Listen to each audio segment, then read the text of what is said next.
Hello, everybody, and welcome to the latest edition of the Pulse with BP. I'm your host, Billy Parvitan. Folks, I'm so excited today to be joined by Mr. Jordan Moore, the Director of Social Media for USC Athletics. He's also the voice of USC men's basketball and a pregame host / sideline reporter for football. Really excited to be joined by him today in the Indianapolis bubble for the NCAA tournament. Jordan, thank you so much for joining me today. Yeah, thanks for having me. Technically, I'm not in the bubble. So there's the 34 guys are inside the bubble. So us media, we're outside of the bubble. The good news is we get to sort of eat where we want. But the bad news is we're, all those guys are together and there's not a whole lot of contact with them. Well, I wanted to ask you how things been going in the NCAA tournament. I mean, obviously, we're playing it right now all in one location. USC has already played 2 games in the Sweet 16. How has the whole experience been for you so far? Yeah, Indianapolis has done a fantastic job. I mean, it's been great. Most of us haven't been out of the house for about 13 months, so I think everyone's excited to just be a part of something, to travel. And while listen, it's not the same as the NCAA tournament. It normally is.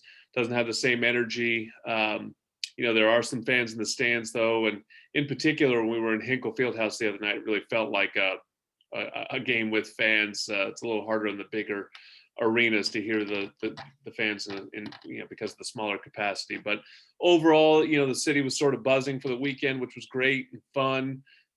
Felt like something of a return to normalcy, and they've got all the games off except for one. And for the most part, it's been great. And certainly as a USC broadcaster and fan, it's been fantastic. Yeah, I was going to ask you, how's it been like to cover this run to the Sweet 16? I mean, 2 wins for USC, including a blowout win over Kansas. The Pac-12 really putting everyone on notice with their excellent play during this tournament. I mean, USC has really contributed to the fact that this has been a crazy tournament, even by March Madness standards. Yeah, no, that's for sure. I mean, I have a whole theory about it. I think that this is a truly neutral NCAA tournament. I think that's why you're seeing maybe a little more madness, if you will. I mean, obviously it is standard to see upsets, but what you're not seeing is the dominance of the top seeds, the real top seeds, because typically at this stage of the tournament, they sort of get an easy game and then they basically get home games. I mean, we've been a part of it in the past. I've told this story a couple of times, but a few years ago we were in the tournament and we went down to Raleigh and we were it was an 8-9 game. We played Providence. The winner plays North Carolina and Raleigh. And I mean, they had 20,000 people at the shoot around. You just knew whoever won the game was going home. And so it was like, hey, I want to be Providence and all, but like there is a ceiling on this run. And, I just don't feel that even, I think Gonzaga is a tremendous team. And so maybe they're the one team that you really are afraid of.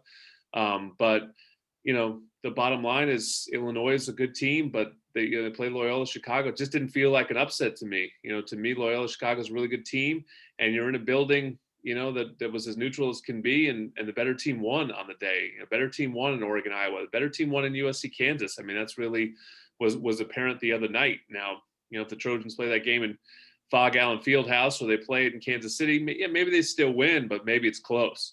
It was not close the other night. It was 34-point blowout. And so, just from a USC perspective, it's been tremendous. I mean, this program's really been built from the ground up by Andy Enfield and his staff. They inherited basically nothing, and so to build this, and USC does not have a great basketball tradition. It's been impressive work by them. It's taken some time. This is their 8th season, but that was really a signature win that put the nation on notice. In addition to your broadcasting duties, like I mentioned, you also manage social media for USC Athletics. I mean, I guess my question is, how do you do it? I mean, it feels like there's so much on your plate. How do you find the time to manage each one of your specific roles?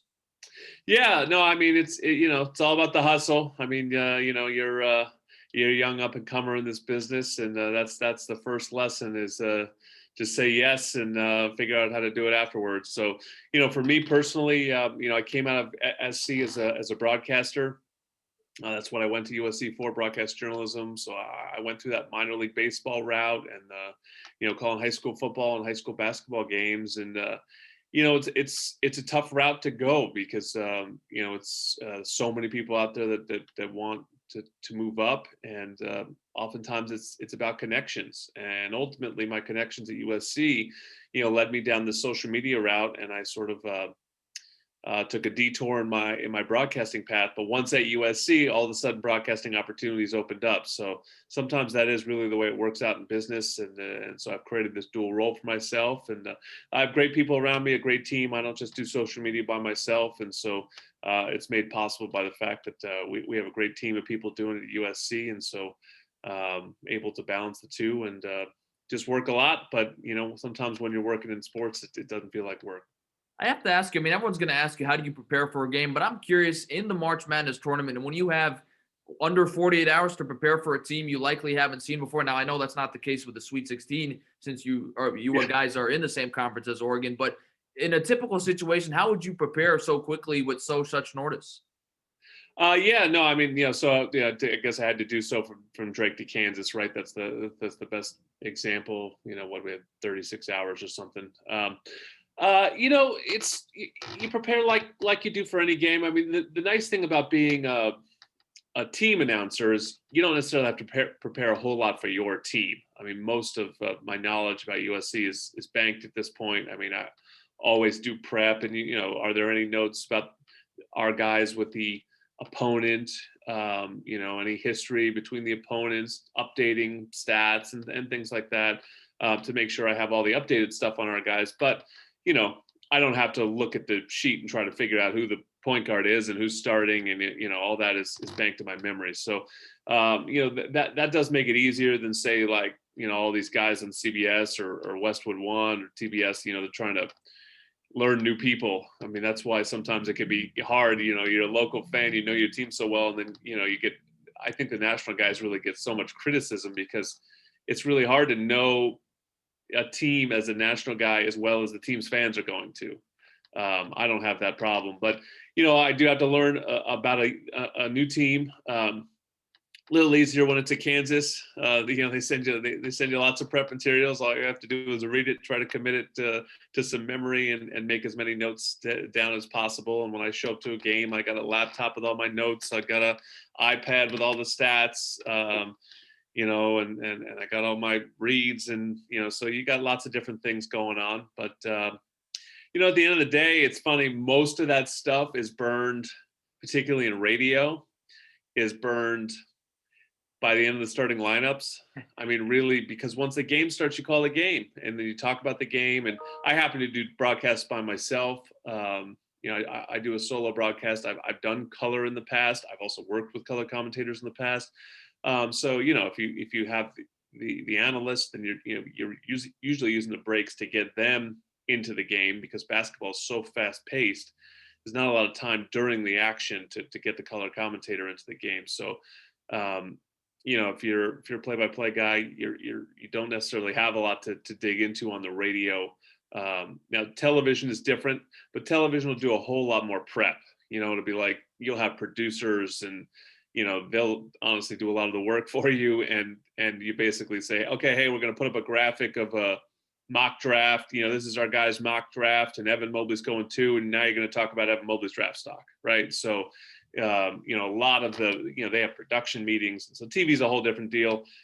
Radio's a little bit more fun, to be honest. I was even talking to a guy who does TV the other day, and he was telling me how he missed doing radio because it is so much more fun. But there's good money in television. That's why everyone tries to stand up on that side of the business. But you do ultimately just sort of call the game once the game's going on, especially in basketball, which is so fast paced.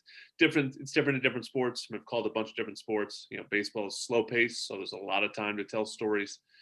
Football has that sort of really easy structure where it's like set up the play, call the play, talk about the play, set up the next play kind of thing. So basketball is just breakneck. So you just want to make sure you're letting the audience know what's going on, because all they have is you to tell them. They just hear sneakers squeaking and horns and whistles. For a guy like you who graduated from USC, you call USC men's basketball. For people like me who don't know, how do you describe the USC UCLA rivalry? I know you don't want to project because you still got one game at a time, but how crazy would it be if the two schools end up meeting somehow in this NCAA tournament?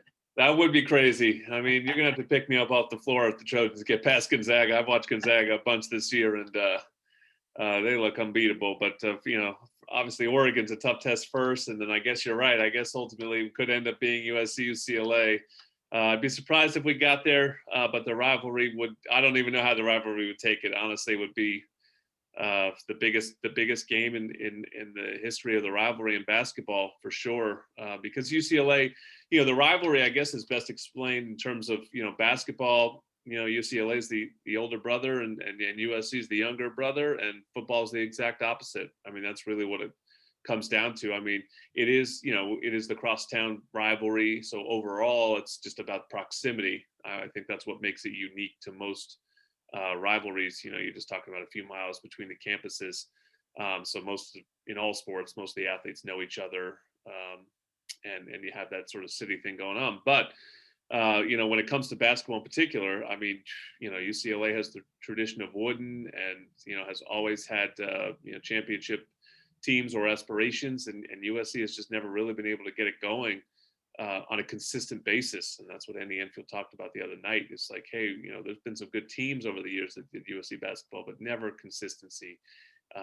And so that's why they've never really challenged UCLA. Now USC's won 4 straight over the Bruins. Mick Cronin, since he's come there, has not beaten USC. However, Trojans have had 2 unbelievable buzzer beaters in each of the last 2 years to keep that streak alive. So it hasn't exactly been dominant either. But honestly, I can't even imagine a Final Four. Don't think my heart or gut could take it, but I do my best trying to call it. You have a chance to travel to some great cities in the Pac-12, and when you think about all of those places across the West Coast, I was curious, what's your favorite place to either call a game or at least not only call the game, but have a chance to go around and see the city?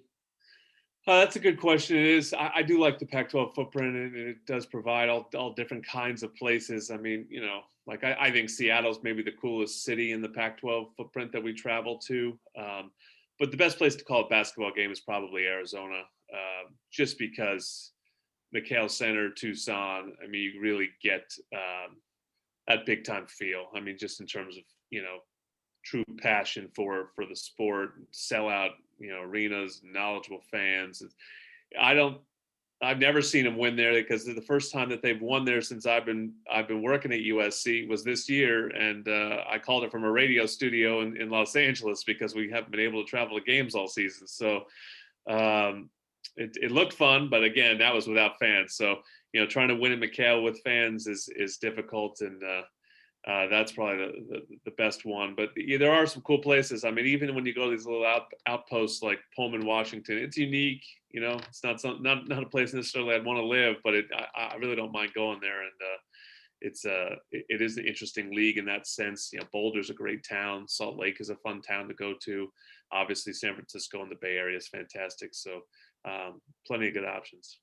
Jordan, you've been so gracious with your time. I have 2 final questions for you. My first one is, what's your advice to aspiring sportscasters trying to make it during this pandemic? I mean, you know better than anyone, it's already a tough business to break into, and now we have to deal with the realities of this pandemic. So what's your advice to young guys and girls like me who want to make it in this field of sportscasting?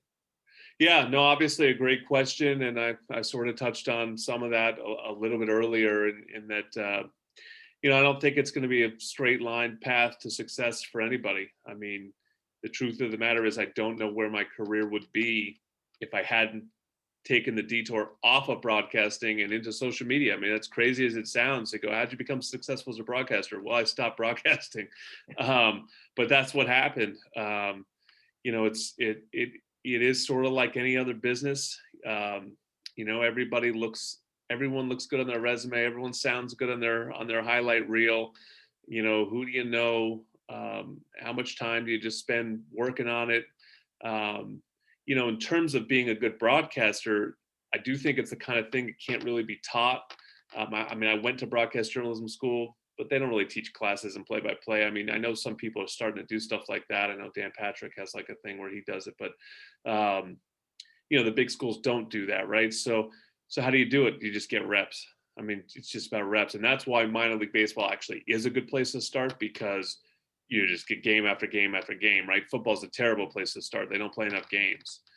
So you really want reps, and baseball is the best. I know some people don't like baseball, but it's so much time to fill.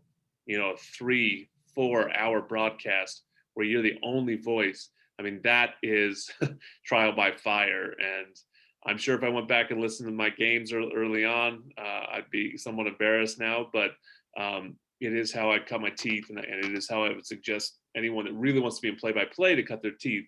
With that said, you want to be in broadcasting. I mean, there's so many different avenues now. People can podcast from anywhere.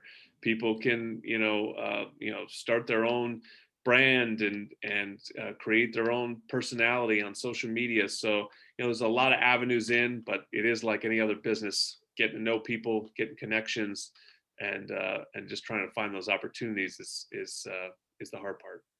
My final question for you, Jordan, is where do you see yourself in 10 years? I mean, you've been with your alma mater now for quite some time. You're in the middle of calling a Sweet 16 run in the NCAA tournament. I mean, is there something you like to see yourself doing in 10 years? Is there some event you wish you could do? Or all being said, pretty content with where you are calling games for your alma mater?